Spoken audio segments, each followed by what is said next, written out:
Sully. See, I told you, man, he can pull out the Fox. Yeah, I didn't know. Sometimes, like, it feels like Fox faith can be, like, at an all-time low.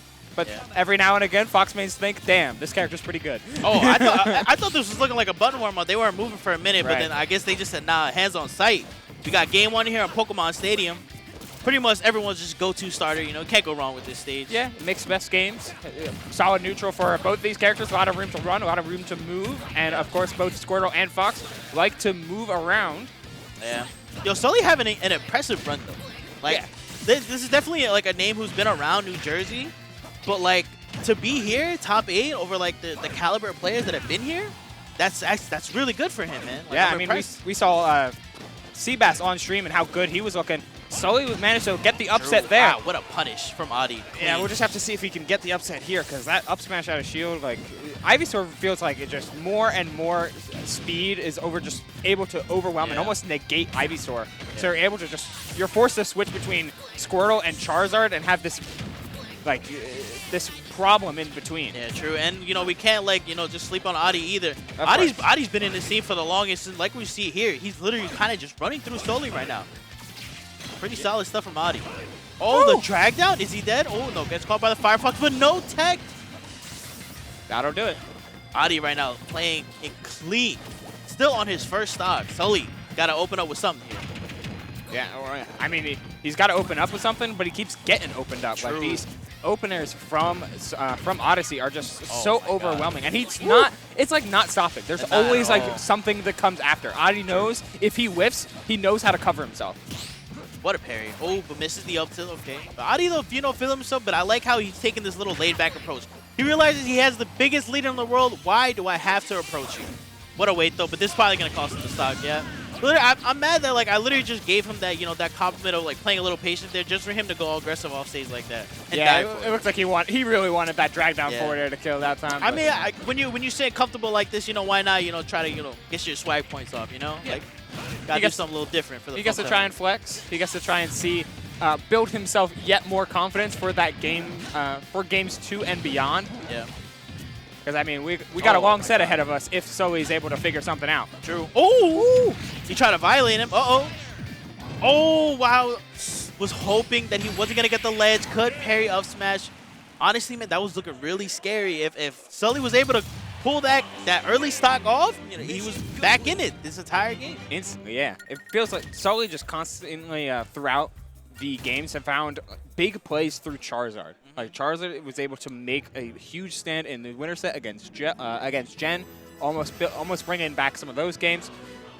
We'll have to see if Charizard's going to be that X factor, because he looks very comfortable with Squirtle, but Ivysaur just kind of gets overwhelmed. Yeah, I just feel like the early on, like, Squirtle was looking okay, but Adi got, you know, the first, like, opening hit, and he kind of just, like, ran through him to the point where if Sully didn't make the switch, he would have died so much earlier than what we saw early in those earlier stocks. So we kind of didn't really get to see much of the Squirtle, even though we know, like, that's what he definitely has what it takes to run it with Squirtle.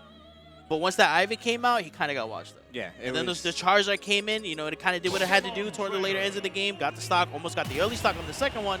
Unfortunately, though, didn't happen his way, kind of got caught lacking and punished, losing that first game. But here we go, game 2. Let's see if he can adjust from anything that happened to him in game 1.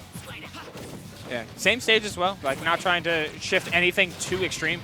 I know Sully is a very methodical, he takes a very methodical approach to the game in terms of figuring out what to do. So he's trying to change as little variants as possible. And then, this is like such a better opening than what we saw game 1 with the Squirtle, instantly, right? Yeah. So this is big for him. So definitely the adjustments are being made. Hopefully he can make the best of this. Good punish on the get-up attack. I'm surprised he's not going for, like, drop-down double jump nair, because Squirtle nair is, like, surprisingly active. True. So, but he's, like, exclusively looking for 2 frames. But he's getting these tech chases going. Almost finds another down tilt, but Adi, with these aggressive ways to get back to stage, seem to be paying off extremely well for Odyssey.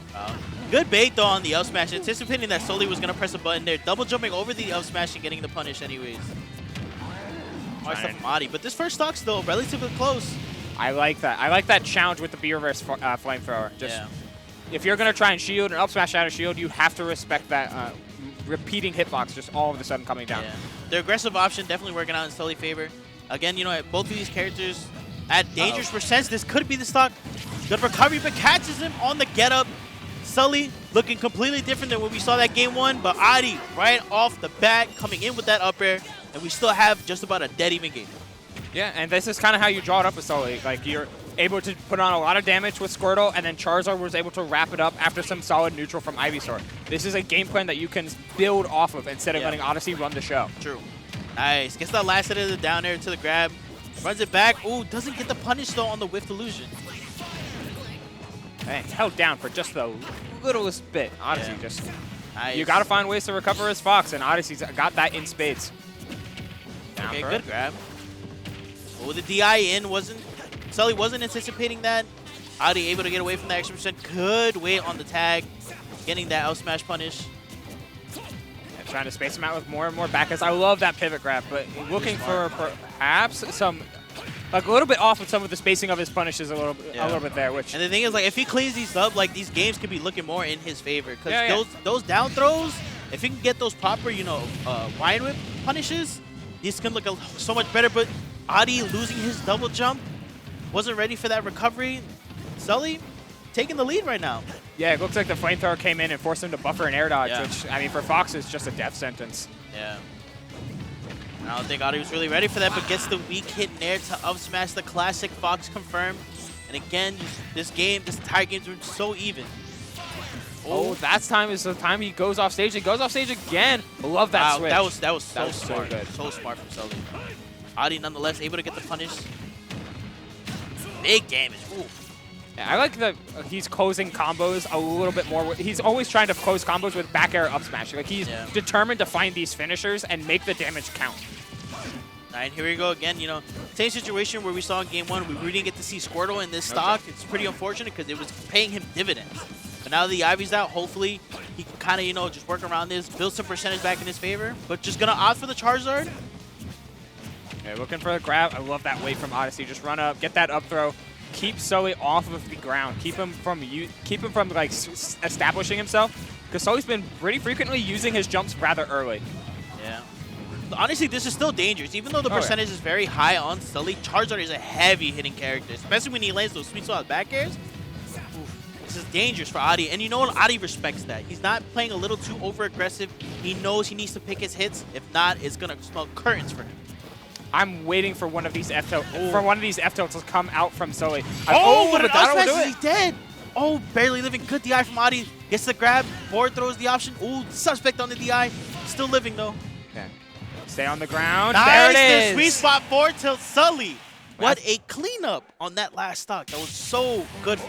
When you need it, I mean, Pokemon trainer players have just like been fully realizing the power that Charizard has in scramble and in important situations, where if you just have the ability to clutch out with good killing out of shield options, a lot of coverage with things like Nair, and being able to scoop grounded landings, things like neutral air dodge. Fastfall neutral air dodge is an incredibly powerful defensive option, especially for fast fallers. You don't need to worry about trying to scope them out. You can just try and catch those landings with a killing tilt. Covers a lot of space, and that's where Sully got a lot of ground off of, just forcing Odyssey to continuously try to find ways to land. Yeah, and the thing is, man, like, it's not like Odyssey really made too much of an error there. True. He was playing that whole scenario the way he should have. He realized that he was at least like mid 40%, while Sully was at around the mid 20s. You can't be too aggressive there, because that rage will come and sneak you when you're not expecting it. And even then, Sully was able to use that type of calm nature in that scenario and run it back through Adi. And now we're seeing the switch over here. I guess it looks like, you know, Adi no longer favoring the Fox here, because he doesn't want to be at risk with any of these early kills. But I feel like Greninja is still one of those characters who can die pretty early to, you know, rage Charizard. Yeah, it just feels like it has a lot of the same weaknesses that Fox can have in many of the offensive situations for Sully. But to counter, he's able to go to FD as Greninja, which is arguably, if not definitely, Greninja's best stage. So if you're looking to just benefit on what Greninja gives, like these down tilt to catch his landings, dash attacking all over the place, an incredibly low dash, all of that is building up so well for Odyssey in this stock 1. And you know what? I feel like this is what it means to be a true, you know, multi-character main, right? When you know what scenario, amazing tech. When you know which scenario, what stages you really need to really take advantage of, and which character you need to go for that specific stage. Because Fox does pretty well on FD, all things considered. But Greninja, like you said, excels. Yeah. So just like that, he took advantage of that, went to Greninja, and it's paying dividends right now. He's playing extremely well, has a pretty good lead on Sully right now. Yeah, able to hold steady. We really need to see this Ivysaur make a difference. A little bit late on some of those down airs. Just missing the timing is so important whenever you force Greninja to recover just straight up like that. Oh my lord. God. And you know what, man? Like, I feel like Ivy out of all 3 months is definitely looking like his lesser Mon, right? The one that definitely got babied with all the, experience share. Wasn't putting in any type of work. Meanwhile, this Squirtle on Charizard, all the heavy lifting, but that catch with the weird hitbox and the up B into Nair, that was clean. Good reaction from Sully. Still behind, substantial amount of percentage, but, we saw what happened before game 2. Yeah, this is what Charizard's built to do. Take these hits, build something together. Like this Charizard has been EV trained a little bit differently than your normal one. Yep. He's there to that boy is he's strong. there to tank. He's there to smack people up. Okay, nice. Good starter, and then you're able to make up this damage. The tag over. Oh, the drag down on the Nair, but good tag. He keeps it going though. Finds the Nair, the Oh lingering hit, my a dash back. God. Look at those damage. It's all over the place. Gets another grab. Oh, doesn't get the Vine Whip though on the punish. The aggressive option from Adi. So smart. Yeah, I don't think Sully was not ready for that at all. Aggressive landings have been really an ace in the hole for Odyssey. Being able to space it, both with Fox and now with Greninja, being able to space a killing aerial coming down from so high, use that fast fall speed. Been very, very impressive, to say the least. And right now, Adi, looking pretty comfortable right now here in this game 3. Nice, good catch on the recovery. He's got to watch these jump from ledges, though. Oh, what a parry, but a little too late on that running up smash punish. Full screen, seeing what we got. Oh, that up smash barely whiffed. Yeah, the downer, the little bounce up, able to make that up smash whiff. That was so clean.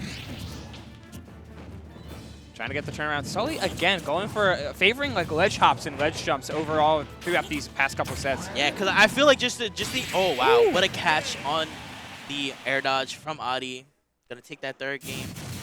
But yeah, I like how Sully's been recovering, especially when it comes to the matter of Charizard, where he's just literally just slowly but surely just jumping back on this stage, just giving that pressure to Adi that, hey, look, you better be careful because I'm gonna swing this back air, and if it's sweet spots, you're gone, right? So that alone, that whole idea alone is pressure enough just for Sully to recover safely with no issues at all. Yeah, doesn't even need to do it in order for Odyssey to kind of feel a little bit wary around the Charizard, but I do like how I continuously like this Greninja pick, right? You're staying super low to the ground, like you're forcing Sully to be that much better with his spacing, that much better with when it comes to picking his spots, while you still being able to do the things that made Fox so good. You're able to contest with Squirtle on the ground, you're able to smother Charizard while he's in the air, and are able to bully Ivysaur when they're on ledge. All right, here we are. Small Battlefield is the choice here. Game 4. Yeah. I do like this pick too. This is definitely something solid that's good for a character like Pokemon Trainer. They can definitely make uses of these lower level platforms and whatnot. Especially when it comes to the later points of getting these up air confirms as Ivy or up smash tech chases as Charizard, etc., etc. You name it, Pokemon Trainer has an option for it. Man, you get to pick your matchup. What do you want to play? And it looks like Squirtle is wanting to play the water type game. About even thus far, but Sully has done a very good job of responding throughout these sets. Games can look real bad, but he comes back after one and comes back with a vengeance. The very nice swap. Not able to get a confirm off it, but he's still got stage. He's got an advantage. What a down tilt. That was so smart. Ooh. Just the little end over there of smash, able to knock Sully off stage. Oh, wow. Catching him on the landing. Was not giving him the respect that he gave him that last game.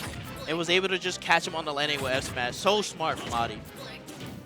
Oh, wow. Are you dead? Oh, my goodness. That is multi-game, multi-factor conditioning. Because throughout the entirety of game 3, Sully was air dodging so early and getting blown up for it. Going up for it at the killing stocks. That time, Sully determined to not air dodge, determined to not fall into a trap, and Odyssey blows up for it. That was insane. See, this is where these long sets, this is where it can benefit the player who is paying attention the most, right? People need to understand the idea that knowledge is power, because when you start to understand the way your opponent plays, the easier it'll be to exploit them later on, the longer the set goes on, right? And that's exactly what we saw here, the way you explained it. And here we are. Sully on his last stock, tournament stock here. This is loser stock. Yeah. And it's important for him to try and get something started. I like that wall jump in the back air. Oh, and he held forward, keeping up the pressure. Wow. Up until that very finisher What on a the catch platform. on the platform. The down tilt out smash. The classic Greninja stock. And Odyssey is going to move on 3-1 over Sully. A great showing, though, from Sully. Absolutely. Playing absolutely clean. You know, there were definitely little rough parts there, here and there throughout the set, especially with the Ivysaur. I feel like, you know, that was, like I said before, the lesser mon.